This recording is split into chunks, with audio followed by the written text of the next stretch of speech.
దక్షిణాఫ్రికాలోని జోహెన్స్బర్గ్లో క్రోధీ నామ సంవత్సర ఉగాది వేడుకలు ఘనంగా జరిగాయి.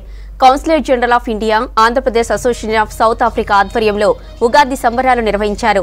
1000 మంది తెలుగు వాళ్ళు హాజరైన ఈ ప్రోగ్రాంలో చిన్నారుల ప్రదర్శనలు అందరినీ ఆకట్టుకున్నాయి.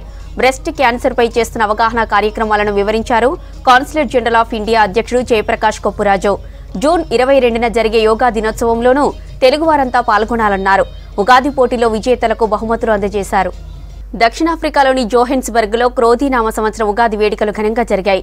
Consulate general of India, Andhra Pradesh association of south Africa ఆధ్వర్యంలో ఉగాది సంబరాలు నిర్వహించారు. 1000 మంది తెలుగు వాళ్ళు హాజరైన ఈ ప్రోగ్రాంలో చిన్నారుల ప్రదర్శనలు అందరినీ ఆకట్టుకున్నాయి. బ్రెస్ట్ క్యాన్సర్ పై చేస్తున్న అవగాహన కార్యక్రమాలను వివరించారు కౌన్సిలేట్ జనరల్ ఆఫ్ ఇండియా అధ్యక్షుడు జయప్రకాష్ కొప్పురాజు. జూన్ 22న జరిగే యోగా దినోత్సవంలోనూ తెలుగువారంతా పాల్గొనాలన్నారు. ఉగాది పోటీలో విజేతలకు బహుమతులు అందజేశారు. Consulate general of India, Andhra Pradesh association of south Africa ఆధ్వర్యంలో ఉగాది సంబరాలు నిర్వహించారు. 1000 మంది తెలుగు వాళ్ళు హాజరైన ఈ ప్రోగ్రాంలో చిన్నారుల ప్రదర్శనలు అందరినీ ఆకట్టుకున్నాయి. బ్రెస్ట్ క్యాన్సర్ పై చేస్తున్న అవగాహన కార్యక్రమాలను వివరించారు కౌన్సిలేట్ జనరల్ ఆఫ్ ఇండియా అధ్యక్షుడు జయప్రకాష్ కొప్పురాజు. జూన్ 22న జరిగే యోగా దినోత్సవంలోనూ తెలుగువారంతా పాల్గొనాలన్నారు. ఉగాది పోటీలో విజేతలకు బహుమతులు అందజేశారు.